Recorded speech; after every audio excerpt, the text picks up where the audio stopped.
El matrimonio como sacramento según la carta de Pablo a los Efesios.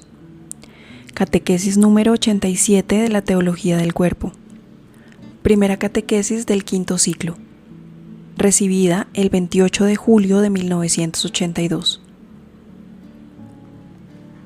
Hoy iniciamos un nuevo capítulo sobre el tema del matrimonio, leyendo las palabras de San Pablo a los Efesios.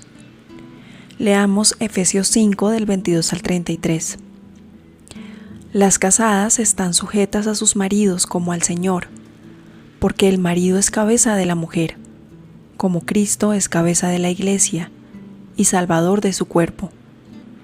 Y como la Iglesia está sujeta a Cristo, así las mujeres a sus maridos en todo. Ustedes, los maridos, amen a sus mujeres como Cristo amó a la Iglesia y se entregó por ella para santificarla, purificándola mediante el lavado del agua con la palabra, a fin de presentársela así gloriosa, sin mancha o arruga o cosa semejante, sino santa e intachable. Los maridos deben amar a sus mujeres como a su propio cuerpo. El que ama a su mujer a sí mismo se ama, y nadie aborrece jamás su propia carne, sino que la alimenta y la abriga como Cristo a la Iglesia, porque somos miembros de su cuerpo. Por esto, dejará el hombre a su padre y a su madre, y se unirá a su mujer, y serán dos en una carne. Gran misterio es este, pero yo lo aplico a Cristo y a la Iglesia. Por lo demás, ame cada uno a su mujer, y ámela como a sí mismo, y la mujer reverencia a su marido. Conviene que sometamos a un análisis profundo el texto citado, que forma parte del quinto capítulo de la carta a los Efesios, así como lo hicimos con cada una de las palabras de Cristo que parecen tener un significado clave para la teología del cuerpo.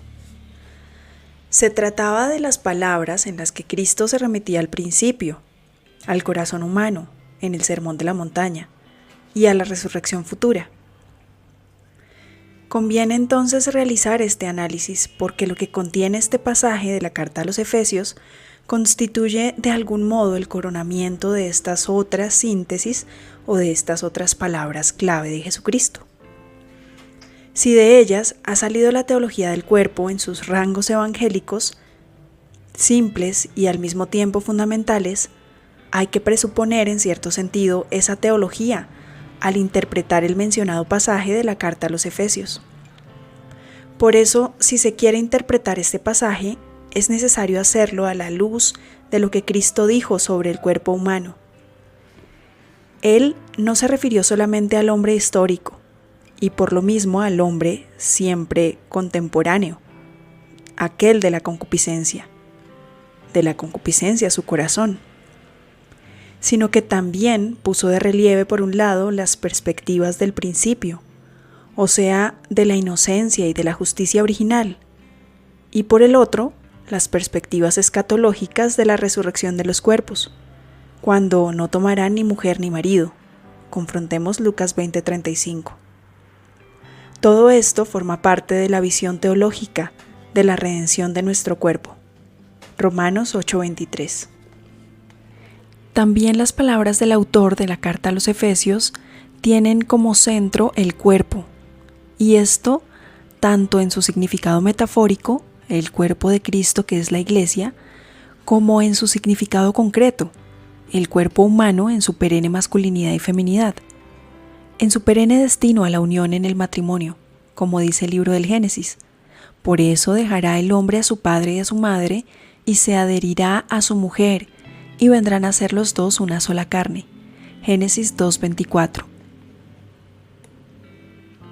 En esta sección hay una nota aclaratoria que nos dice que el problema de la paternidad paulina de la carta a los Efesios, reconocido por algunos exégetas y negada por otros, puede resolverse con una posición media, que aquí aceptamos como hipótesis de trabajo.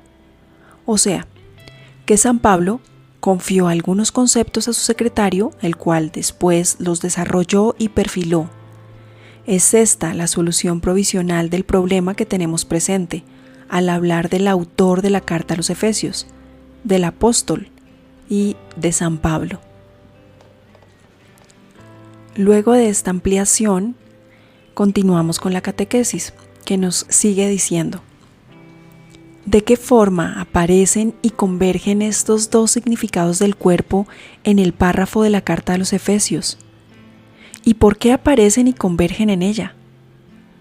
Estos son los interrogantes que hay que hacerse esperando respuestas no tanto inmediatas y directas, cuanto más bien profundas, y a largo plazo, a las que nos han preparado ya los análisis precedentes. En efecto, ese paso de la carta a los Efesios no se puede entender correctamente si no es en el amplio contexto bíblico, considerándolo como coronamiento de los temas y de las verdades que a través de la palabra de Dios revelada en la Sagrada Escritura van y vienen como grandes olas.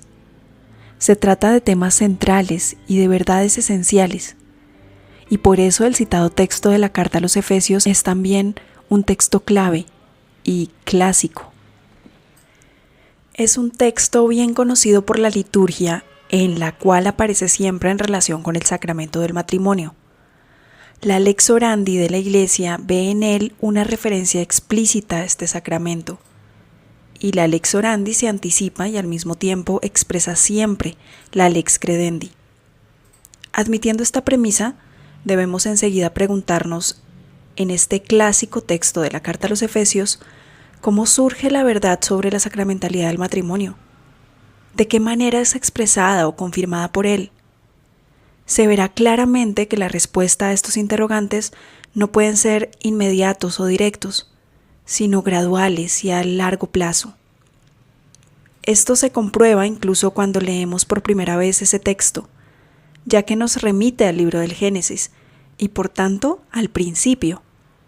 Y además, en la descripción de la relación entre Cristo y la Iglesia, toma de los escritos de los profetas del Antiguo Testamento la tan conocida analogía del amor esponsal entre Dios y su pueblo elegido.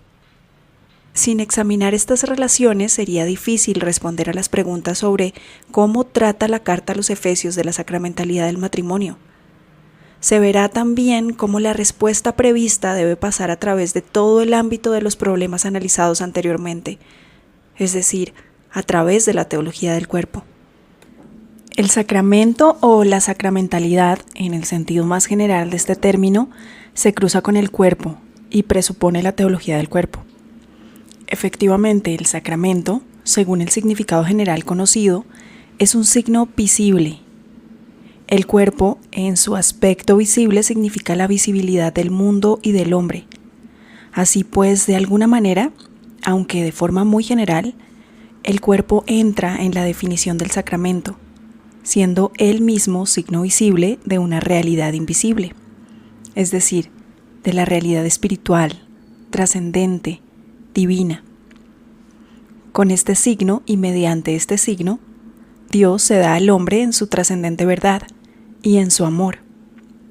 El sacramento es signo de la gracia y es un signo eficaz.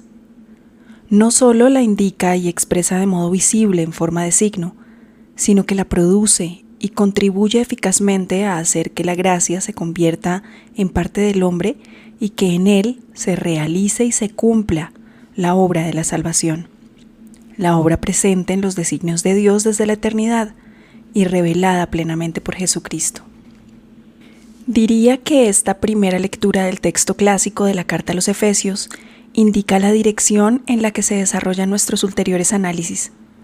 Es necesario que estos comiencen por la preliminar comprensión del texto en sí mismo, pero luego deben llevar, por decirlo así, más allá de sus confines, para comprender dentro de lo posible, hasta el fondo, la inmensa riqueza de verdad revelada por Dios y contenida en esa estupenda página. Utilizando la conocida expresión de la Constitución Gaudium et Spes, se puede decir que ese texto, tomada de la carta a los Efesios, revela de modo especial el hombre al hombre y le indica su altísima vocación, numeral 22. En cuanto que el hombre participa de la experiencia de la persona encarnada, De hecho, Dios, creando al hombre a su imagen desde el principio, lo creó varón y mujer. Génesis 1:27. En los análisis siguientes trataremos de comprender más profundamente, sobre todo a la luz del citado texto de la carta a los Efesios, el sacramento, especialmente el matrimonio como sacramento. Primero, en la dimensión de la alianza y de la gracia, y después, en la dimensión del signo sacramental. Hasta aquí la catequesis número 87 de la Teología del Cuerpo, primera catequesis del quinto ciclo. El matrimonio como sacramento según la carta de Pablo a los Efesios, recibida por San Juan Pablo II el 28 de julio de 1982.